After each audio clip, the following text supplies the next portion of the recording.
ಒಂದು ಮರದ ಮನೆಯಲ್ಲಿ ನೀರು ಹಾಯಿಸಿ ಎತ್ತುಗಳನ್ನು ಬಿಟ್ಟು ಅದರ ಮೂಲಕ ಈ ಥರ ಸಮತಟ್ಟು ಮಾಡ್ತಾನೆ. ಸಮತಟ್ಟು ಮಾಡಿದ ಮೇಲೆ ಸಗಣಿ ಇರುತ್ತಲ್ಲ, ದನ ಸಗಣಿಯಿಂದ ಅದನ್ನು ಸಾರಿಸಿ ಅದನ್ನು ನಾಜೂಕಾಗಿ ಮಾಡಿರ್ತಾನೆ. ಈಗ ಆರಾಮಾಗಿ ಕಾಳುಗಳನ್ನು ಗುಡಿಸ್ಕೊಂಡು ಅವುಗಳನ್ನು ರಾಶಿ ಹಾಕಲಿಕ್ಕೆ ಅನುಕೂಲ ಆಗುತ್ತೆ. ಈ ಕಾಳುಗಳನ್ನೆಲ್ಲ ಬಡಿದ ನಂತರ ಇಲ್ಲಿ ರಾಶಿ ಮಾಡ್ತಾರೆ, ರಾಶಿ ಪೂಜೆ ಮಾಡ್ತಾರೆ. ಪೂಜೆ ಮಾಡಿ ಕೊನೆ ಮನೆಗೆ ತೊಗೊಂಡು ಹೋಗೋ ಮೊದಲು ಯಾರ್ಯಾರಿಗೆ ಕೊಡಬೇಕು ಅದನ್ನೆಲ್ಲ ದಾನ ರೂಪದಲ್ಲಿ ಹಿಂದಿನ ಪದ್ಧತಿ ಉಂಟು. ಕಡೆಗಣ ಅಂತ ಕರಿತೀವಿ ಅದನ್ನ. ಕೊನೆಯ ದಿವಸ ತಾನು ಕಣದಿಂದ ನಿರ್ಗಮಿಸುವಾಗ ರೈತ ತನ್ನ ಯಾರ್ಯಾರು ಆಪ್ತರಿರ್ತಾರೆ ಅವನಿಗೆ ಕಟಿಂಗ್ ಮಾಡೋದಿರುವುದಿಲ್ಲ. ಕಟಿಂಗ್ಗೆ ಇಲ್ಲೆಲ್ಲ ನೀವು ನೋಡ್ದಂಗೆ ಎಲ್ಲೂ ಈಗ ಕಟಿಂಗ್ ಶಾಪ್ ಇಲ್ಲ ಇಲ್ಲಿ, ಅಥವಾ ಶೇವಿಂಗ್ ಶಾಪ್ ಇಲ್ಲ. ಅವರೇ ಇವನ ಮನೆ ಹತ್ತಿರ ಬಂದು ಕಟಿಂಗ್ ಶೇವಿಂಗು ಮಾಡಿ ಹೋಗ್ತಾರೆ ವಾರಕ್ಕೊಂದ್ಸಲ, ಅಥವಾ ಇವನು ಕರೆದಾಗ ಬಂದು ಮಾಡಿ ಹೋಗ್ತಾರೆ. ಹಾಗೆ ಇವ್ರ ಮನೆ ಹಬ್ಬ ಹರಿದಿನಗಳಲ್ಲಿ ಪಂಜು ಹಿಡಿದು ಮೆರವಣಿಗೆ ಮಾಡುವಂತಹ, ಪಂಜು ಹಿಡಿದು ದೇವರಿಗೆ ಬೆಳಗುವಂತಹ ಅಗಸ ಬರ್ತಾನೆ. ಸೊ ಆಮೇಲೆ ಅದೇ ಕ್ಷೌರಿಕ ಬರ್ತಾನೆ. ಹೀಗೆ ಬೇರೆ ಬೇರೆ ಉದ್ಯೋಗ ಮಾಡುವಂತಹ ಬಡಗಿ ಬರ್ತಾನೆ, ಕಮ್ಮಾರ ಬರ್ತಾನೆ. ಎಲ್ಲರಿಗೂ ಈ ರೈತ ತಾನು ಬೆಳೆದಿದ್ರಲ್ಲಿ ಒಂದು ಪೋರ್ಷನ್ನ ದಾನ ಅಂತ ಇಟ್ಟು ಕಡೆ ಗಣ ಅಂದರೆ ತಾನು ಕಣ ಖಾಲಿ ಮಾಡೋ ದಿವಸ ಅವರಿಗೆಲ್ಲ ಒಂದಷ್ಟು ದಾನನ ತಮ್ಮ ಬೆಳೆದವ ಒಂದು ಭಾಗನ ದಾನಕ್ಕಾಗಿ ಮೀಸಲಿಟ್ಟು ದಾನ ಕೊಡುವಂತಹ ಪ್ರವೃತ್ತಿ ಹಳ್ಳಿಯಲ್ಲಿದೆ. ಈ ಕಣದಲ್ಲೇ ಅದೆಲ್ಲ ನಡೆಯುತ್ತೆ.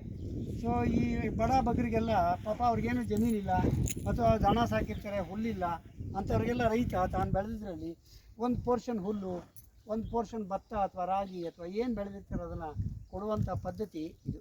ಹಾಗಾಗಿ ಇದನ್ನು ಲಕ್ಷ್ಮಿ ಅಂತ ಕರಿತೀವಿ. ಅದಕ್ಕೆ ಯಾರೂ ಚಪ್ಪಲಿ ಹಾಕ್ಕೊಂಡು ಕಣದೊಳಗೆ ಬರೋದಿಲ್ಲ, ಯಾಕೆಂದರೆ ಇದು ಲಕ್ಷ್ಮಿ ಆವಾಸ ಸ್ಥಾನ. ಇಷ್ಟು ಧಾನ್ಯ ಎಲ್ಲ ಬೆಳೆದಿದ್ರು ರೈತ ಯಾರೂ ಕಣದಲ್ಲಿ ಮಲಗೋದಿಲ್ಲ ಕಾಯ್ಕೊಂಡು. ಇಲ್ಲಿ ರಾಶಿ ಗುಡ್ಡೆ ರಾಗಿ ಬಿದ್ದಿದ್ರು, ರಾಶಿ ಗುಡ್ಡೆ ಭತ್ತ ಬಿದ್ದಿದ್ರು, ಅದೆಲ್ಲ ದುಡ್ಡೇ ಆದರೂ ಯಾರೂ ತಗೊಳ್ಳೋದಿಲ್ಲ ಇಲ್ಲಿ. ಯಾಕೆಂದರೆ ಕದಿಯುವ ಸಂಸ್ಕೃತಿ ಹಳ್ಳಿಲಿಲ್ಲ. ಆ ಕಾರಣಕ್ಕಾಗಿ ಇದನ್ನು ನಾವು ಅತ್ಯಂತ ಗೌರವದಿಂದ ಕಾಣ್ತೀವಿ. ಚಪ್ಪಲಿ ಹೊರಗಿಬಿಟ್ಟೆ ನಾವು ಬರ್ತೀವಿ ಇಲ್ಲಿ. ಇದು ಕಣ ರೈತನೇ ಮಾಡ್ಕೊಂಡಿರ್ತಾನೆ. ಒಬ್ಬ ರೈತ ಮಾಡಿದರೆ ಸಾಕಾಗೋದಿಲ್ಲ ಅಂತೇಳಿ 3-4 ರೈತರು ಅದನ್ನು ಜೋಡಿಸ್ಕೊಂಡು ಈ ಥರ ಕಣ ಮಾಡಿದ್ದಾರೆ. ಯಾಕೆಂದರೆ ಎಲ್ಲರೂ ಮಾಡೋದಿದ್ರೆ ಇದಕ್ಕೆ ವೆಚ್ಚ ಬರುತ್ತೆ.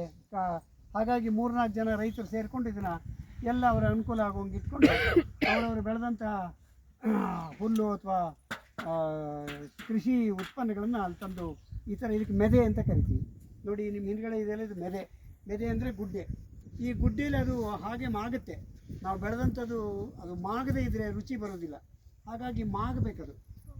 ಹಾಗಾಗಿ ನಾವು ಕೂಡ ಜೀವನದ ಅನುಭವಗಳಿಟ್ಟದ್ದು ದೋರೆಗಾಯಿಗಳು ನಾವೆಲ್ಲ. ಹಾಗಾಗಿ ನಾವು ಹುಳಿನೀಗಿ ಮಾಗಬೇಕು, ಆಗ ಸ್ವಾದಭರಿತ ಆಗ್ತೀವಿ. ಈಗ ಮಾವಿನಕಾಯಿ ತಂದು ಏನು ಮಾಡ್ತೀವಿ, ಮಾವಿನಕಾಯಿನ ನೆಲ್ಲೊಳಗೆ ಅಡೆ ಇಡ್ತೀವಿ. ಹೌದಾ? ಅಡೆ ಹಾಕೋದು ಅಂದ್ರೆ ಅರ್ಥ ಅದನ್ನು ಹಣ್ಣಾಗಲಿಕ್ಕೆ. ಅದು ಮೊದಲು ಹಸಿರು ಕಾಯಿ ಆಗಿರುತ್ತೆ, ಆಮೇಲೆ ಏನಾಗುತ್ತೆ ಅದನ್ನು ಬಣ್ಣ ಕಳಿಸಿ ಹಳದಿ ಬಣ್ಣಕ್ಕೆ ಬರುತ್ತೆ. ಮನುಷ್ಯ ಕೂಡ ಅಷ್ಟೇ. ಜೀವನದ ಅನುಭವದೊಳಗೆ ಇಟ್ಟ ದೋರೆಗಳು ನಾವು ಹುಳಿ ನೀಗಿ ಮಾಗಬೇಕು. ನಮ್ಮಲ್ಲಿರುವ ಎಲ್ಲ ದೌರ್ಬಲ್ಯಗಳನ್ನು ನೀಗಿ ನಾವು ಸಮಾಜಕ್ಕೆ ಸ್ವಾದಭರಿತ ಆಗಬೇಕು. ರೈತ ಕೂಡ ಈ ಬೆಳೆದಂತಹ ಧಾನ್ಯವನ್ನು ಸ್ವಾದಭರಿತ ಮಾಡಲಿಕ್ಕಾಗಿ ಈ ಥರ ಗುಡ್ಡೆ ಒಳಗೆ ಹಾಕಿರ್ತಾನೆ. ಒಂದು ವಾರ 10 ದಿವಸ ಆದ ನಂತರ ತನ್ನ ಅನುಕೂಲತೆ ನೋಡಿ ಅದು ಬಡಿದಾಗ ಅದು ಸ್ವಾದಭರಿತ ಆಗಿರುತ್ತೆ. ಈಸಿಯಾಗಿ ಅದು ಕಾಳು ಮತ್ತು ಹುಲ್ಲು ಸಪ್ರೇಟಾಗಿ ಧಾನ್ಯದ ರಾಶಿ ಹಾಕೋಕ್ಕೆ ಅನುಕೂಲ ಆಗುತ್ತೆ. ಅದನ್ನು ವರ್ಷವಿಡೀ ದುಡಿದಂತಹ ಹಸು ಮತ್ತು ಎತ್ತುಗಳಿಗೆ ಉಣಿಸ್ಲಿಕ್ಕೆ ಅದನ್ನು ಸಪ್ರೇಟು ಮೆದೆ ಒಡ್ತಾನೆ. ಪಕ್ಕ ಇದೆ ಅದು ಹಳೆ ಮೆದೆ, ಅದು ಪಕ್ಕದ್ದು ನೋಡಿ ಅಲ್ಲಿ ನೋಡಿ, ಆ ಕಡೆ ಇದೆ ನೋಡಿ, ಹಳೆ ಹುಲ್ಲು. ಅದಕ್ಕೆ ಹಳೆ ಹುಲ್ಲು, ಹಳೆ ಮೆದೆ. 1 ವರ್ಷ ಆಗಿದೆ ಅದು.